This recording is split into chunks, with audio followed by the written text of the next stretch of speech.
안녕하세요. 부동산 현장을 말하는 공인중개사 또치 아줌마입니다. 여러분 반갑습니다. 710 대책 이후에 아파트 대신 새로 투자처로서 떠오르고 있는 게 지금 현재 오피스텔이고, 많은 분들이 오피스텔에 대해서 이제 관심이 많이 갖고 계시는 그런 상황에서 오피스텔에 대해서 다시 한번 더 깊이 있게 한번 생각을 해볼 것이고요. 가장 염려하는 부분들이 주택의 수에 포함이 되는가 안 되는가 하고, 오피스텔 때문에 나중에 청약을 넣을 때 무주택으로 간주되느냐 안 되느냐에 따라서 굉장히 그 부분이 가장 민감하게 이렇게 생각하시는 것 같습니다. 그래서 이제 결론부터 말씀드리면, 오피스텔은 사실 오피스하고 호텔의 합성으로서 주거시설과 업무시설을 같이 쓰는 혼용돼서 사용되고 있는데요. 이거는 건축법에 의해서 이제 업무시설로 이렇게 분류해서 주택의 수에 포함이 되지 않습니다. 결론적으로 말씀드리면. 그리고 청약을 넣을 때도, 청약을 받고자 할 때도 주택의 수에 포함이 안 되는 게 사실입니다.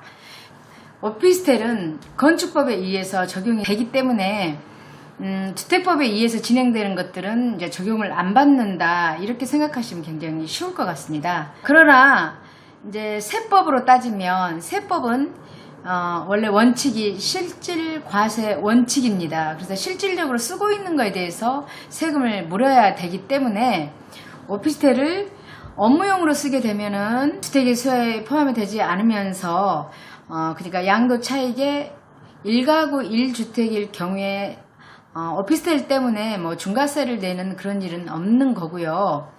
그런데 오피스텔을 주거용으로 사용했을 때는 주택의 수에 포함이 돼서 양도소득세의 중과 대상이 될 수도 있고요. 종합부동산세에 합산될 수도 있습니다. 그렇기 때문에 이제 내가 갖고 있는 오피스텔, 앞으로 분양받을 오피스텔을 어떻게 하는 게 가장 좋은가를 한번 생각해보는 그런 시간이면 좋을 것 같고요. 주택의 수에 포함이 안 되는 걸로 확실히 오피스텔을 하시고 싶다 하시면은 업무시설로 쓴다는 사업자를 내셔야 되겠죠. 그게 뭐냐면은 일반 임대사업자를 내시는 거예요. 일반 임대사업자를 내시게 되면은 주택의 수에 포함이 되지 않습니다. 그렇고 일반 임대사업자를 내게 되면은 부가세도 환급을 받습니다. 그런데 단점이 세입자, 임차인이 전입신고를 할 수 없는 그런 단점도 없잖아 있지요.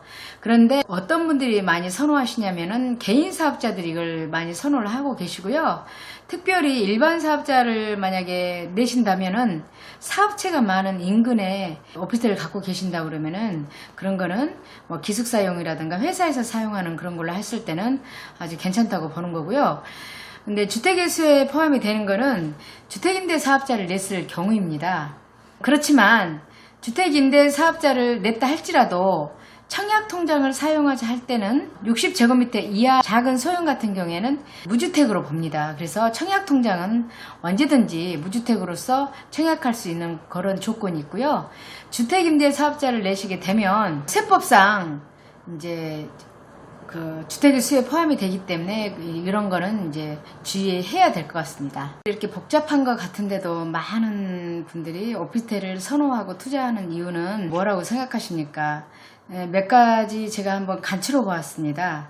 여러분도 잘 아시겠지만 아파트를 선호하고 아파트를 많이 투자해서 많은 시세 차익과 더불어서, 그러니까 아파트만 사면 정말 안전자산이고 계속 오른다는 그런 인식하에서 많은 분들이 아파트에 집중해서 투자했는데요.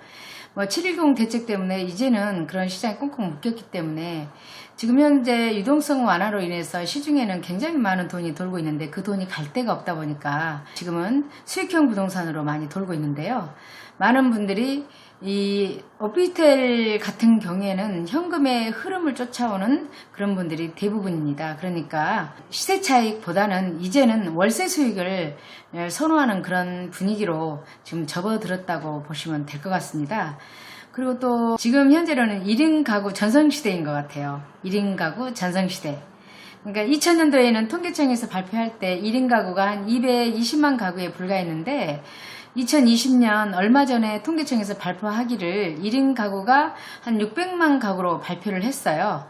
그리고 그 가구 대비수 비율로 따지면 한 30% 정도가 1인 가구라 이렇게 발표를 했는데 정말 깜짝 놀란 통계가 아닐 수 없어요. 그러니까 세 사람 중에 한 명 정도는 혼자 산다는 얘기가 되거든요. 그 이유는 많이 있겠죠. 결혼 안 하시는 이런 분들도 계시고, 싱글족도 있고, 돌아오는 분들도 계시고, 결혼했다가 돌아오시는 분들도 계시고, 아니면은 노후에 또 혼자 사시는 분들도 많고, 이러다 보니까 1인 가구가 굉장히 기하급수적으로 지금 이렇게 늘어나는 추세이고, 앞으로도 더 늘어난다고 하니, 편의점 같은 데 가보시면은 1인 가구를 위한 뭐 이런 상품이 굉장히 많이 지금 출시되고 있지 않습니까? 근데 부동산 시장에서도 마찬가지입니다. 1인 가구를 향한 그런 상품이라고 생각하시면 곧 오피스텔이거든요. 오피스텔은 젊은 층이 굉장히 선호하는 경우가 많습니다. 심지어는 신혼부부도 되게 오피스텔에서 많이 삽니다. 생각보다. 결혼하고 나서도 가전제품 사지 않아도 되고 풀옵션으로 다 돼 있기 때문에 몸만 들어오면 살기 때문에 아이 갖기 전까지는, 그러니까 큰 집으로 이사 안 가고 굉장히 요즘 사람 똑똑하고 아주 스마트합니다. 그렇기 때문에 오피스텔에서 많이 거주하기도 하고요. 또 이유가 뭐냐 그러면은 아파트 전세 자금을 마련하지 못해서, 그러니까 너무나 아파트에 대한 임대가가 높다 보니까 대체제로서 오피스텔에 지금 거주하는 그런 비율이 굉장히 높아지기 때문에 오피스텔은 선호하는 상품 중에 하나고요. 그 다음에 투자처로서 또 선호하는 이유가 뭐냐 그러면은 이제 수익형 부동산 하면은 오피스텔만 있는 게 아니라 상가도 있고 오피스도 있고 지식산업센터도 있고 다양하게 있는데, 오피스나 뭐 호텔이나 이런 것들은 경제 상황에 따라서 공실날 염려가 많죠. 상가도 마찬가지고 잘못하실 경우에는. 그렇지만 오피스텔 같은 경우에는 주거용으로 봤을 때 우리가 경제적으로 아무리 힘들어도 사람이 살 곳은 필요하지 않습니까? 그렇기 때문에 조금 뭐 임대가가 낮아질 수는 있지만 공실날 염려는 거의 없다, 이렇게 많이 보고 있기 때문에 안전자산이라는 인식이 아주 강한 것 같습니다. 아파트 투자처로서 대신할 수 있는 상품이라 이렇게 인식들을 많이 하는 것 같아요. 또 한 가지, 지금 현재는 저금리 시대잖아요. 거의 뭐 금리가 없는 시대에 살고 있다 보니까 그렇게 많이 연세 있으신 분들도 수익형 부동산 오피스텔을 많이 선호하시더라고요. 은행에다 돈을 넣어놔봤자 거의 마이너스이고, 통장에다 돈을 넣어놔봤자 죽어가는 돈이라고 생각하기 때문에 이런 수익형 부동산으로 많이 지금 몰리고 있는 상황인 것 같습니다. 그리고 오피스텔은 다른 자산에 비해서 소액 투자가 가능합니다. 물론 소액이라고 하면은 얼마인가가 또 궁금하시잖아요. 부동산 투자할 때 소액이라 그러면 제 생각에는 한 3천에서 5천만 원 정도가 소액이라고 생각합니다. 물론 이거 3천만 원, 5천만 원 돈 모으기도 힘들고 뭐 벌기도 어렵겠지만, 이제 부동산 투자는 좀 고가이다 보니까 소액 투자라고 이렇게 표현을 하게 되는데요.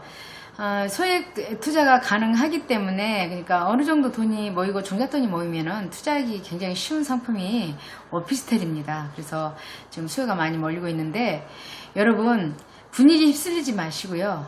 그러면 과연 어떤 오피스텔을 사야만 정말 좋은 오피스텔이고 그냥 안정적이고 공실도 나지 않고 시세 차이까지도 볼 수 있는지 여러분 또 궁금하시잖아요. 그 부분은 다음 영상에 아주 제 경험에 의해서 느꼈던 부분들과 더불어서 한번 영상을 찍을까 합니다.